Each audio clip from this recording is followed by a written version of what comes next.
Nestled between the mighty Himalaya to the north and the thick band of jungle stretching across the south, for centuries Nepal has been sheltered from many outside influences. Rising from less than 100 metres in the southern plains to nearly 9,000 metres along the northern border in a span of just 100 miles, this almost vertical country is further divided into deep gorges and valleys by its mighty snow-fed rivers. The country's own geography has indeed shaped a lot of its history and culture. Separated by nature, more than 100 languages have evolved, and nearly as many ethnicities and tribes. But with this diversity has come disparity. Nepal's progress, as measured by the Human Development Index, is amongst the fastest in the world, but this growth has not been shared evenly across society. Many children, adolescents and women, especially those from historically marginalized and disadvantaged groups, are being left out of the nation's progress. Even today, while the average lifespan in Kathmandu is 69 years, most people in the far western district of Mugu die before their 45th birthday. We find more than a third of Nepal's 11 million children living in poverty. The country's poorest children are 2.5 times more likely to have a low weight for their age compared to the richest. Despite recently being awarded a global prize for reductions in maternal mortality, a Dalit woman from the Terai is 14 times less likely to receive skilled birth attendance than a Brahmin woman from the same region. Nepal's poorest population are 26 times less likely to use improved sanitation facilities compared to the richest.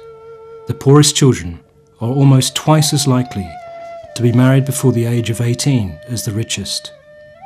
Net enrollment in primary school is lowest amongst the poorest children. These are the inequities that confront children and women today.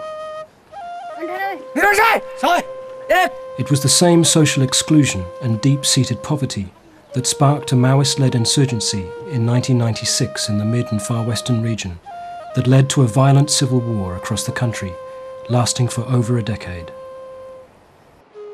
Children and young people were the primary victims of the conflict itself. They were both its targets and often its instruments. Their suffering bears many faces. More than 500 children lost their lives. Approximately 40,000 were displaced, hundreds were wounded, and more than 8,000 were orphaned or separated from their families during the conflict.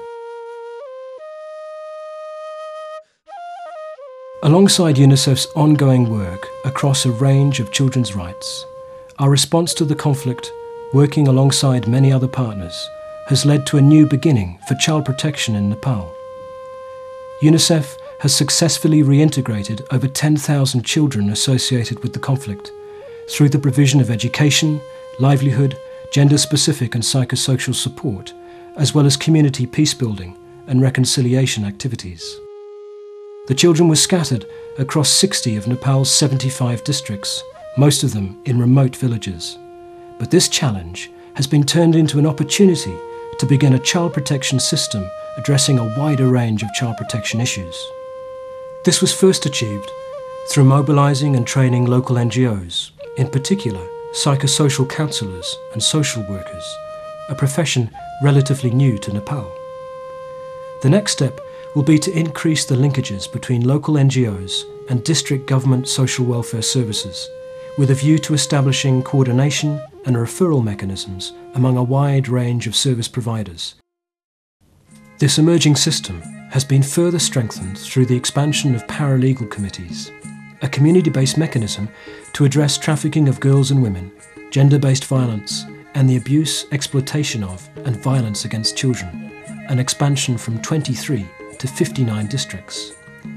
These paralegal committees have empowered women and provided them access to informal justice and moral support, as well as protecting child victims.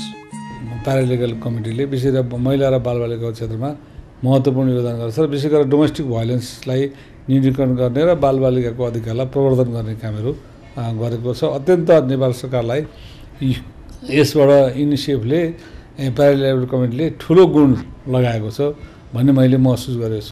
This effort to build a comprehensive system recognizes the difficulty and unsustainability of dealing with child rights on an issue-by-issue basis. Such a system needs effective national policy, but also requires community engagement.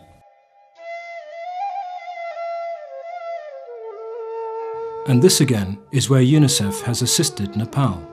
For example, triggered by a severe epidemic of diarrhea in 2009, and recognizing so much work needs to be done to improve water and sanitation for children, public and private sector agencies and communities have come together under the umbrella of Aligning for Action to make diarrhea epidemics history in Nepal.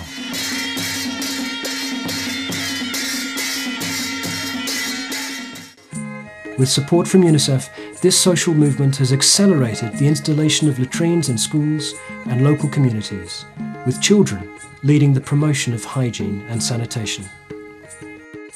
Much remains to be done to reach the government's goal of total sanitation by 2017. But in the last 2 years alone, UNICEF has directly contributed to an increase in improved water supply by 3% and sanitation coverage by 13% in 22 of the most disadvantaged districts, benefiting hundreds and thousands of Nepal's children and women. गर्ने हामी सबले गरिरहेका थियौँ, तर आफ्नो आफ्नो मोडलमा गरिरहेको हुनाले त्यसको आउटपुट राम्रो देखिएन। त्यो आउटपुटलाई राम्रो देखाउनको लागि हामी सबैजना बस्यौँ र हामी एउटै मोडल तयार गऱ्यौँ र एउटै मोडल तयार गरी त्यो मोडलमा गयो भने केही न केही आउटपुट हुन्छ भनेर हामीले एलाइनिङ द एक्सन गऱ्यौँ। राष्ट्रियको डाटा यदि हामीले हेऱ्यौँ भने नेपालको कुनै पनि क्षेत्रभन्दा मध्यपश्चिममा धेरै राम्रो प्रतिफल देखाएको छ र एक वर्षमा 17% कभरेज भन्नु भनेको कुरा एउटा ठुलो उपलब्धि नै हो र हामीले त्यो उपलब्धि एलाइनिङ द एक्सन र सोशल मुभमेन्टकै आधारमा हामीले प्राप्त गरेका छौँ।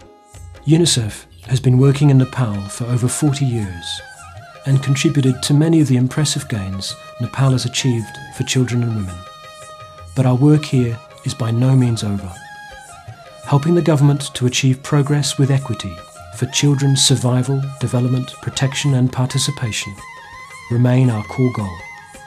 But at the same time, we're helping the government to address emerging issues, such as governance in a new federal setup, economic crises, urbanization and climate change, so that all children, adolescents and women enjoy their rights.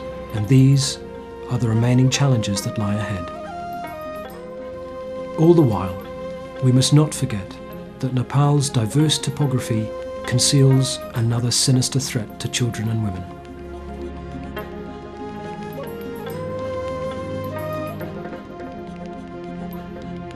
The country is highly vulnerable to earthquake, floods, landslides and droughts.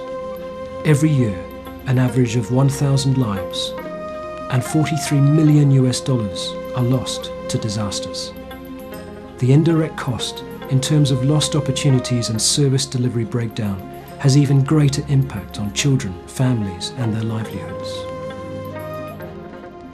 UNICEF's emergency preparedness and response was tested on September the 18th, 2011, when an earthquake measuring 6.8 on the Richter scale severely rocked more than a dozen districts in the eastern region of the country.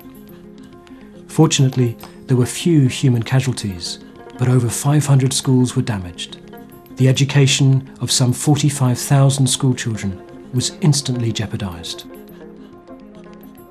As a cluster lead, UNICEF sprang into action, working with local partners to provide relief material and also to support the government in the construction of temporary learning centres so that children and teachers could get back to school as soon as possible, even while the longer-term reconstruction work began. हाम्रो विद्यालय चाहिँ 2 दिन बिदा भयो यो विद्यालय भत्केपछि र त्यहाँदेखि चाहिँ हामीले अब सानो सानो अब टराहरू बनाएर भए पनि हामी चाहिँ पढ्छौं भन्ने र पढाइलाई निरन्तर दिइरह्यौं। विद्यार्थीहरुको पठन पाठनलाई चाहिँ सहजता प्रदान गर्नका लागि हामीले 351 वटा टीएलएस निर्माण कार्यलाई चाहिँ अहिले निरन्तरता दिएका छौं र जुन चाहिँ अधिकांश निर्माण भइसकेका छन्।